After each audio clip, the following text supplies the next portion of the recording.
تو این 1 ماه کلی اتفاق عجیب غریب افتاد. وقتی داشتم کلی سایت رو بالا پایین میکردم برای پیدا کردن خونه، فکرشو نمیکردم درست همون جایی که همه درخواستام رد شده بود خونه پیدا کنم. وقتی تنهایی داشتم وسایلمو جمع میکردم، فکرشو نمیکردم کلی از دوستان بیان و کمکم کنم برای اسباب کشی. وقتی هنوز درگیر این بودم که آیا قراردادم ماه بعد تمدید میشه یا نه، فکرشو نمیکردم که خود کارفرمام بخواد با هم قرارداد دائمی ببنده. وقتی نگران بودم که 1 ماه تا گرفتن کلید خونم کجا زندگی کنم، فکرشو نمیکردم بتونم 1 ماه کامل خونه دوستم بمونم.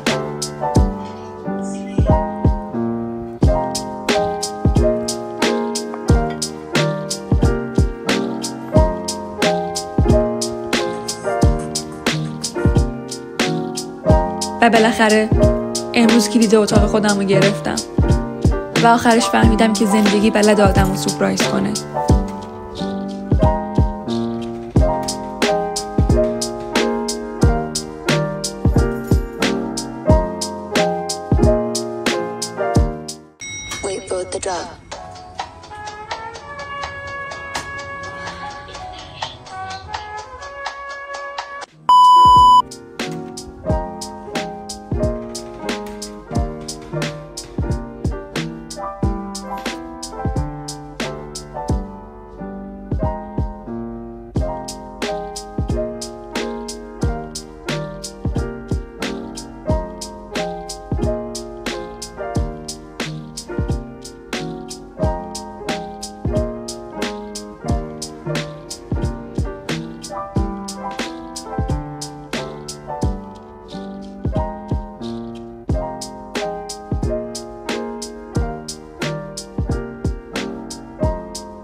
گرفتم. اتاقم یه استودیوی 19 متریه که بعد از 1 ماه کل اوت و خونه دوستم موندن تونستم یا اتاقم تحویل بگیرم. تنها چیزی که از اتاقم دوست ندارم ویویی که کلش تمیز ساخته داره، اما خب باعث نمیشه که بگم اتاقم دوست ندارم، فقط ویو رو دوست ندارم. روی اتاقم خودش کلی ظرف و پیش دستی و قاشق و چنگال و جور چیزا داشت که مال خود اتاقه، اما من ازش استفاده نمی‌کنم چون خودم وسیله دارم و خب موقعی که بخوام دوباره اتاق رو برگردونم میام چک می‌کنم که اینا طرف شکستگی چیزی نداره. اگر داشته باشه از یه پول رهنی که بهشون دادی کم می‌کنم. خب وقتی من وسیله دارم چرا از این استفاده کنم؟ و همین. این از اتاق. من رفتم کلی لوازم نشوینده بهداشتی‌ام گرفتم اتاق رو تمیز کنم، بعد چمدونامو بیارم. اینم از ظرفایی که گفتم، هم سپایی که داشتم فیلم گرفتم براتون و گاز و مایکروویو و یخچال و کامود و لباسی و دستشویی و سلام.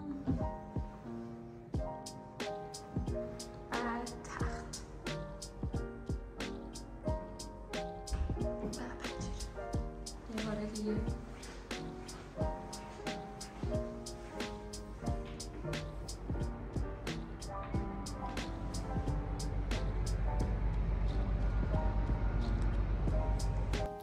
ایده که دارم که کلا اتاق آبی و سبز و نارنجی بچینم و سبزا قراره گیاها باشن، نارنجی قراره یه سری اکسسوری خیلی کوچیک باشه مثلا مثل چراغ و شمعی، جاشمی، ظرفی چیزی و سبز که گفتم گیاه، آبی هم که رنگ دیواراست و برای زنم ایده خوبی میشه و قراره الان با هم بریم کلی چیز میز سبز و نارنجی بخریم.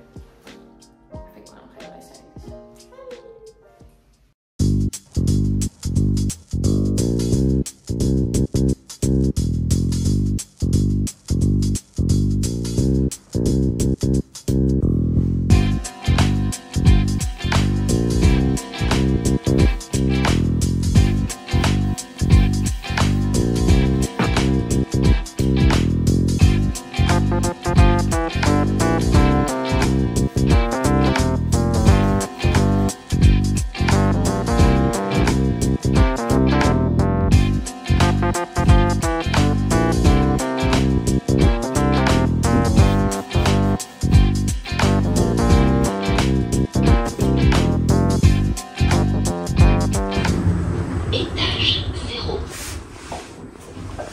داریم میریم ایکیا.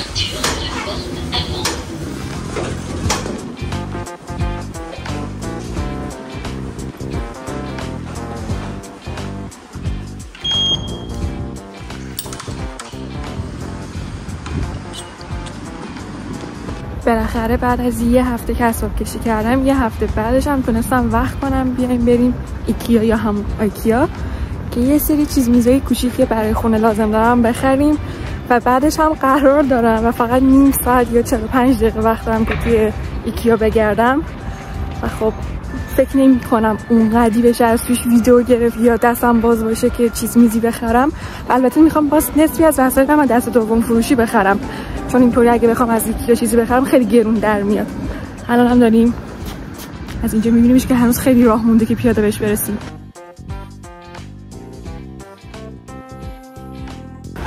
چیزی که قطعا و حتما لازمش دارم یه آبچکونه، چون آبچکونه که توی مثلا کفور یا توی فروشگاه‌های دیگه دیدم خیلی بزرگه و جا نمیشه تیکه که من سینک ظرفشوییم هست و قبلا اینجا یه دونه دیده بودم، میخوام بیام از اینجا یه دونه بخرم. امیدوارم که هنوز اون مدل داشته باشه.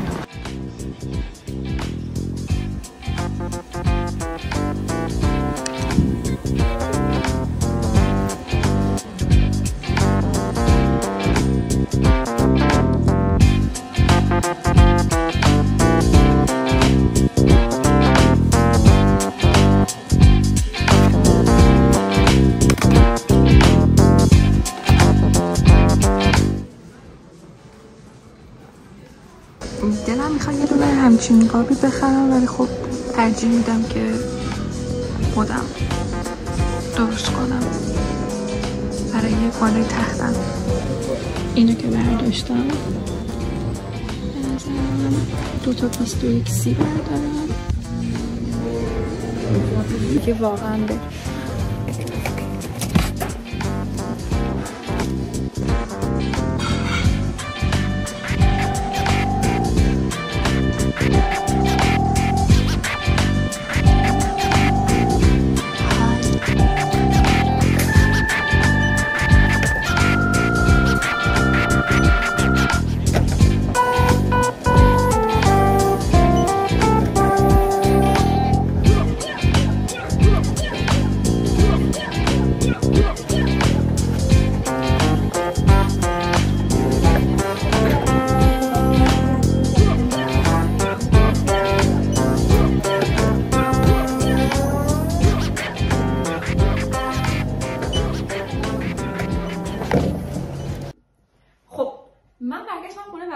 گذاشتم و رفتم سر قرارم. الان دوباره برگشتم خونه تا چیزایی که خریدیم با هم دیگه ببینیم و بچینیم. البته که تو این یه هفته اتاقمو تقریبا چیندم ولی خب با توجه به وسایلی که امروز الانم خریدم هنوز تکمیل نمیشه، ولی دوست دارم همین الان همین امروز یه شمای کلی از اتاقم که چی شده بهتون نشون بدم که ویدئویی که قرار بود بذارم خیلی داره کشدار میشه. خب این قاب رو خریدم و نمیدونم تو ذهنم اینجا بودش که این طرف بالای این دیوار تختم بزنم، شاید هم تمام این دیوار رو با این قاب پر کنم و کمالگرایی کردم و دوباره قرار تمام این قابا رو خودم توش پر کنم، خودم چیزی بکشم یا خودم توش یه مثلا کلاژ چیزی بذارم.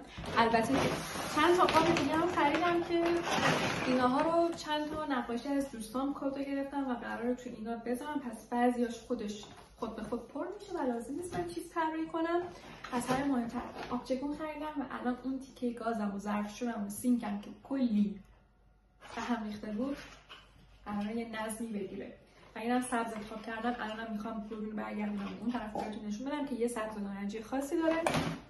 یه آبکش برنج خریدم، خیلی سبزاش با هم متفاوته ولی خب سبزه. یه گلدون سبز خریدم، نمیدونم چرا یهو از آبی چنج کردم روی سبز. و 2 تا از این چسبایی که مال قابم و رد میخی و یا چیزی روی دیوار میمونه خریدم و همین. خب الان میخوایم بریم اون طرف آشپزخونه رو ببینیم که چه شکلی شده و چطوری چیزی شده و همون نارنجی سبزی هستش که تو ذهنم میخواستم ببینم. نمیدونم چقدر نور داره اذیت میکنه یا اصلا اذیت نمیکنه، ولی این آبچکونی که خریدم برای سینکم قرار رو بذاریمش اینجا، دقیقا همینجا. و همینطورم که از قبل ظرفایی که با خودم آوردم سبز و نارنجی، تصمیم گرفتم که اینجا رو سبز و نارنجی بچینم و وسایلی که باقی مونده رو سبز و نارنجی بگیرم. اینم که گرفته بودم از اکسیوم میذاریم اینجا. این دیگه کلا همش دکوره. این کابینت پایین کلا هر چی گیر اومده رو انداختم و از همه مهمتر که یه سالاد سیب زمینی پیاز سبزم گرفتم که گذاشتم این پایین. اینها هم چون هنوز چیزی واسه ادویه ندارم همینطوری اینجوری چیندم و همین.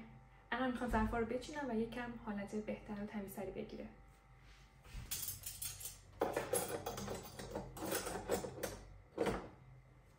تمام. بریم ببینیم.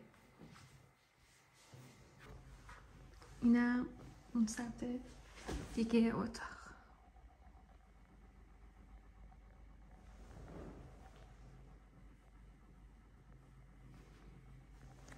این تیکه رو چیندیم. این قبلا چینده بودم و فقط میمونه این قسمت و یا این قسمت که اینجا قابا رو بذارم یا این دیوار قابا رو بذارم و یا اینجا قابا رو بذارم.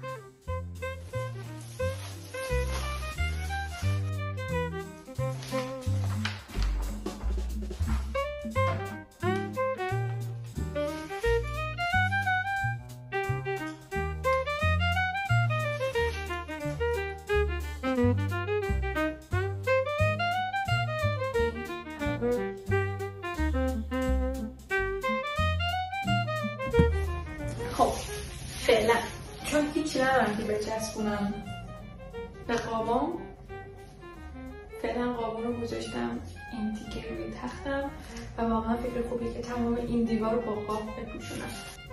اونطوری که دلم میخواست نتونستم اتاقم بهتون نشون بدم، یعنی خب چون هنوز کامل چینده نشده و از اونجایی که یه اتاق بزرگتر از اتاق قبلیمه مثلا باید هنوز کلی وسایل بهش اضافه کرد که کامل چینده بشه و یه اتاق کامل بشه.